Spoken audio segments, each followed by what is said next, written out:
Hi there, and welcome to the Family of One Child podcast. I'm For Comment, a wife, a part-time working mom, and a full-time believer in making the most of every joyful and sometimes busy moments of raising an only child. If you're ready for real stories, plenty of laughter, and parenting tips, you're in the right place. So let's dive into this adventure together. Hi, and welcome to the Family of One Child podcast. I'm For, your friend, and yes, I am turning the big 50. Yep, I don't look it, do I? Crack myself up. Okay, so turning 50 in 2 months has made me pay attention to the things I used to rush past, like not in a dramatic way, because people who know me, they're like, you're so dramatic. And maybe that it might be my husband every now and then if I want to sleep in, or my daughter because mommy's tired. But not in a midlife crisis or anything, because I already had that. Yes, can you believe it? I had that at 32 years old. I remember I was working full time in a warehouse, and then one day I found out. Can you believe it? I truly found out that I was 32, and I started to cry, like ugly cry at 32. My boss thought I had received some terrible news because, of course, why am I crying like that? And when I told him, oh no, I just found out I was 32 years old, and the look on his face was priceless. He was probably thinking, can this girl get any dramatic than this? And now that I've said it, now that I'm saying it out loud, it is so funny. Like, hello. But it's funny that my midlife crisis, is it a midlife crisis? I mean, at 32. So I'm okay. Getting back on track, this season in life, it feels different. Like I'm not rushing past things the way I used to. I'm paying attention just in a little subtle way and honest, the kind of way where small comments from your child suddenly becomes like a doorway to a deeper reflection. And that is exactly what happened to me recently. For example, my 9-year-old said something that stayed with me for days. Usually I'm like, oh, goodness. But this time it made me think of the kind of mom I've been, like, and the kind of mother I am now, and the kind of mummy I'm becoming entering in this new season of midlife. Like, oh my goodness. So today I wanted to take you through some moments, the days that followed. And I'm laughing because this is what happened inside me. Because if you're a midlife mom, like you're in your between 40, late 40s, going on 50, and if you're a mom with an only child, well, you most likely are because you're listening to this podcast, or you are a mom that's just tired today. You've done your washing, you've done your drying of the clothes, you've done your, what is it, cooking, cleaning, taking care of everyone, taking care of the animals and your family members. And you're like, oh my goodness, that was just like the first 5 things on my list. This episode is for you. Well, it was a Saturday evening, and we had spent the whole day doing our usual Saturday routine, taking our daughter to her writing lessons, which is, by the way, 1 hour, 1 hour one way to the writing lesson. So it's 1 hour there, 1 hour back, and then a 1 hour here, there. Oh my goodness. So it's a lot. We leave in the morning and then we come back like late afternoon. And it's exhausted. It's tiring, right? By the time we got home, once again, I'm cooking dinner, I'm cleaning up. And you're wondering, is anyone else doing any cleaning? Okay.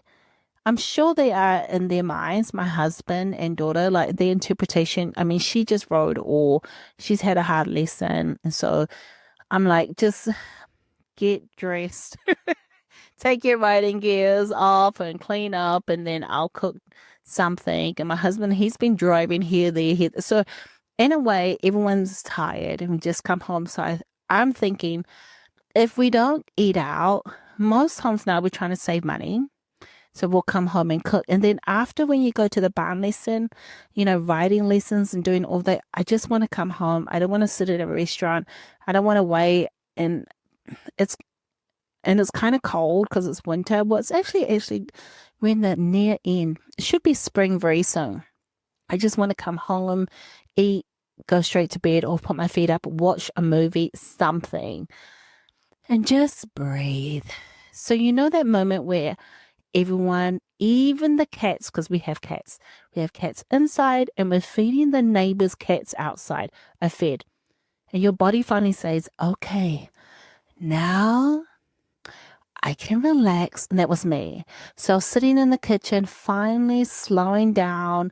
And when she came in, she said, "Mom, do you want to play with me?" And, without thinking or even giving my brain to catch up, I said, I'm tired. But part of me hoped she would say, "Okay, mommy, you can have a rest," right? Like it was absolutely like I'm thinking, you know what? This is going to happen. She's going to say it. But she asked again. And I said again, this time, I'm saying it with more heart, with more weight. I'm really, really, really tired. And then I start to explain, we've been out all day. I've cooked dinner. I'm tired. I just want to relax. And then sometimes when I really want to emphasize, I just want to relax, I try and put some tears in there. Can you believe it? I'm like putting my whole heart. I mean, I am trying to be like an award-winning actress. And if you're listening, you're like, you are nowhere near an Oscar nomination. I'm like, I am trying. I am so tired. And then she said, this, "You're always tired. You don't play with me like you used to." Oh, my goodness. It was one of those sentences, right, that landed in my heart. And before my brain could even catch up to it, and she said it this time in her frustration. That kind, when the words come out, is trying to remind you that something you've noticed. And it was just her way of saying, I think it is her way of saying, "I miss you. I miss how we used to play." And then after her saying that, because usually she says it to me all the time, like maybe once a week. No, okay, that will be dreaming. It's pretty much once or two times a day. And in the mom and only comment on the community, I hear other moms saying this because I was thinking, am I the only mom in the world with an only child? And now she's around about, and she's 9, that only hear this. You don't play with me like you used to. You don't play. So I was like, I cannot be the only one where the only child says this. So I was having a look around and I was reading other forums and I wanted to know, am I the only one? So I found some other feedback from other moms and this is what they said.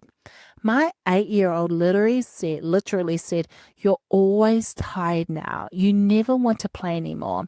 It broke my heart because I remember I was her whole world for playtime. Oh my goodness. And another mom said, "My daughter, she's 7. She said, "You're always tired to play now." I cried in the bathroom later. I hate that she notices. Oh my goodness. And my 3-year-old literally says, "Mommy, play with me." Oh my goodness, 50 times a day. Yes, play with me, mommy, play with me. And I'm so tired after work. I feel awful saying no. Oh my goodness, mom. This mom I could also relate to. And it's hard for us when our kids notice we're tired. I mean, yes, it's hard when my daughter's asking me, "Can I play? Can you play with me?" And I'm like, I'm tired.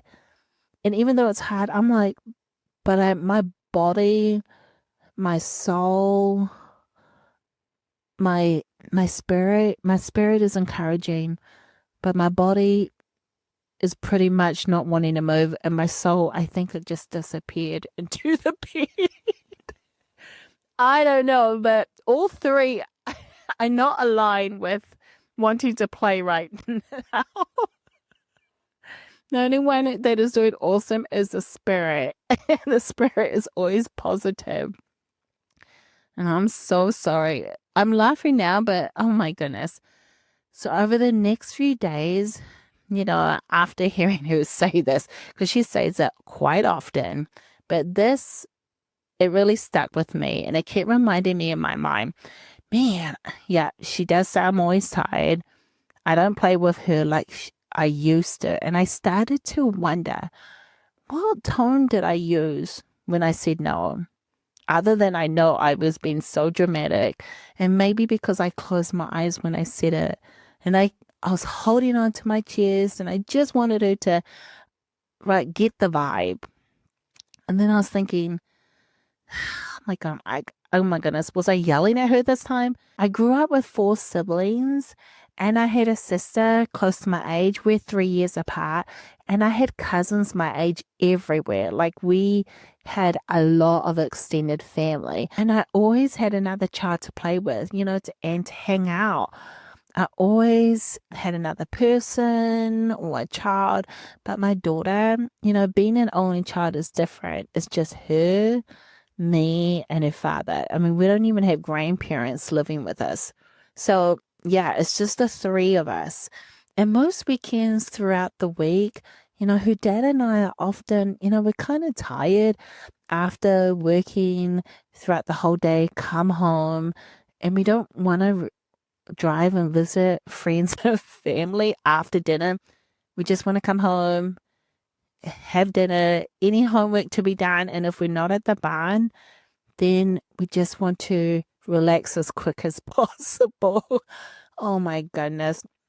And then I started to wonder, have I made her feel lonely without meaning to? Maybe I put too much pressure on myself to fill in every gap. And is she asking for more because she was used to me being her constant play partner? Because I was that.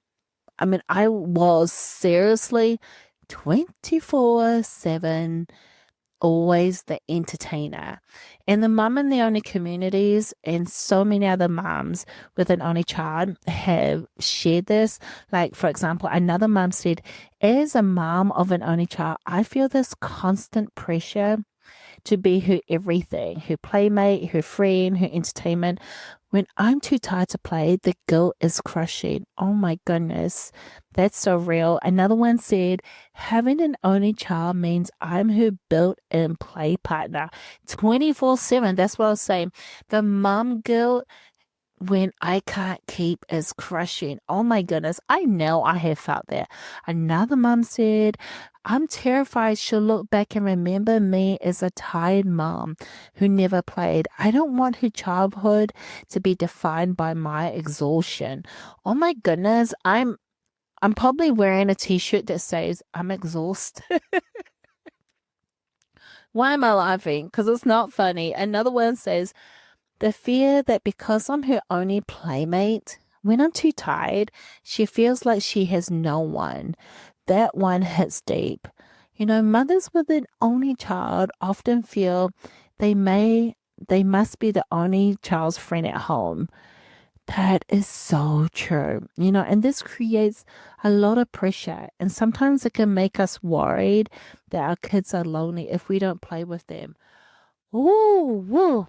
And it is. It's like, oh, goodness, we're the only child's friend at home. And we are playing with them. And we don't want them to be lonely. Okay. So hold on and just think about that for a little bit. Okay. So before I go on, I want to pause because we're getting a little deep and I need to raise this up in a positive tone. So I want to give a shout out to the listeners who tuned into the last episode.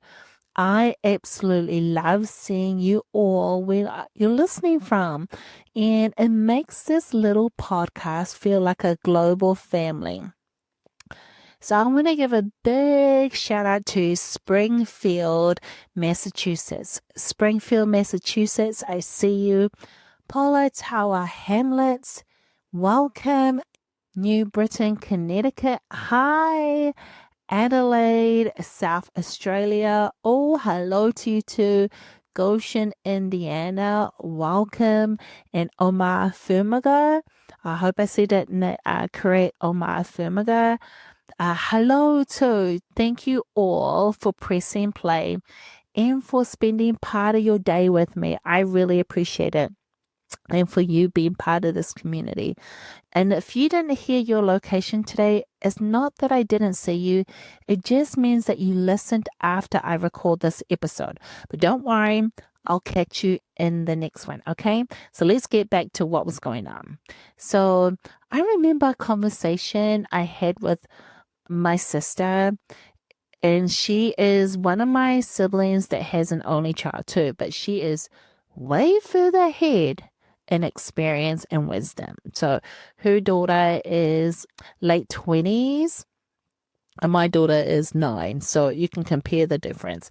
She has lived through what I'm going through right now. And I remember I was crying to her again because, of course, I am crying. I'm tired. And I said to her, she said that I don't play with her any. No, she didn't say at this stage that I'm not playing with her. She's just saying, play with me, play with me, play with me. And I want to say no. So I'm crying. And she said, just because you say no doesn't mean that you don't love her. And then she reminded me, I've been her constant companion. I've been her constant playmate, and I poured myself into her because I didn't want her to feel alone. And I didn't realize how much pressure I was putting on myself. I mean, I was putting on so much pressure, under pressure, on myself. And I was having a hard time saying no to a 3-year-old. It was almost 10 years, and I've learned to say no. So I'm pretty good at saying no now without the guilt. But it's still a work in progress. And I laugh about it because, like, just last week I was on the phone to my daughter and she wanted to go to the shop and she's calling me and I'm at work. And I'm like, saying, oh, the shop is closed. Knowing very well the shop's not closed, I couldn't say no to her. And my coworker, she was listening to me and we were both laughing because because we're both laughing. And I said, you know what? Even though I'm turning 50, I'm getting better at saying no to other things, but in some things it's still a work in progress. And she looked at me, she was like, there's no judgment. And I was like, thank you. And talking to other moms and reading their comments about them going through the same struggle with me, one mom said, I had to learn that saying no to endless play doesn't make me a bad mom. It just makes me a human who's giving my child the best version of me, even if that version is tired and sometimes. Another mom said, think of yourself as their play coach. Instead of their playmate, you can lay the foundation, but you don't have to be their main source of entertainment. Oh my goodness, I had to learn that a lot when she was a toddler. And then I'm like, this entertainment, like, hello, in this subscription, because it's tired. I'm going to cancel the season, please. I cracked myself up.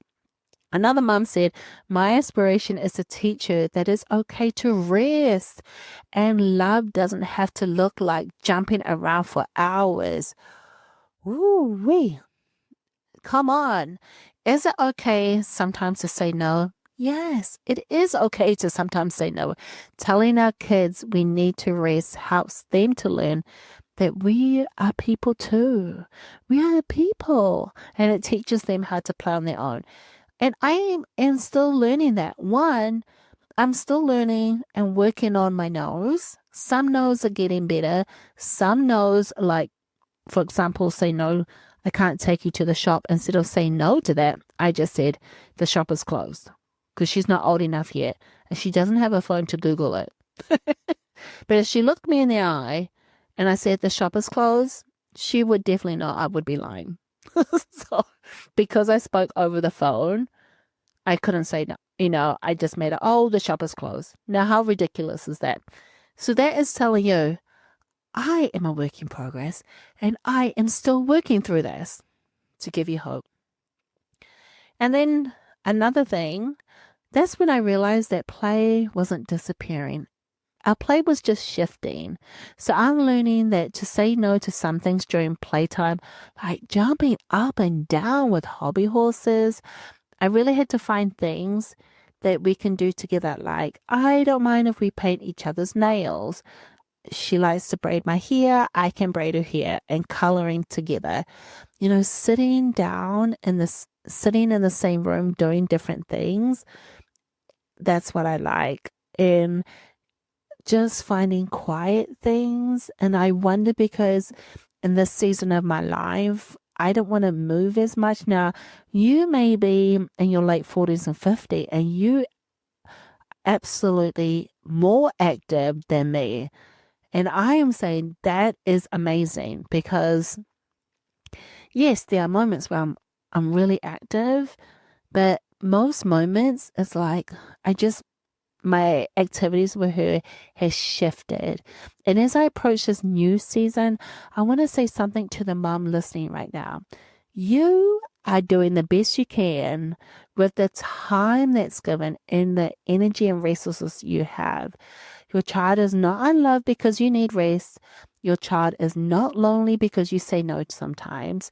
You are enough, okay? You're a wonderful mom to your only child. You're a wonderful wife to your husband. You are amazing and you are a blessing to the community. And there are other moms that I've heard in this only child community that say, we went to rough housing, chasing games, to painting nails, braiding hair, coloring side by side.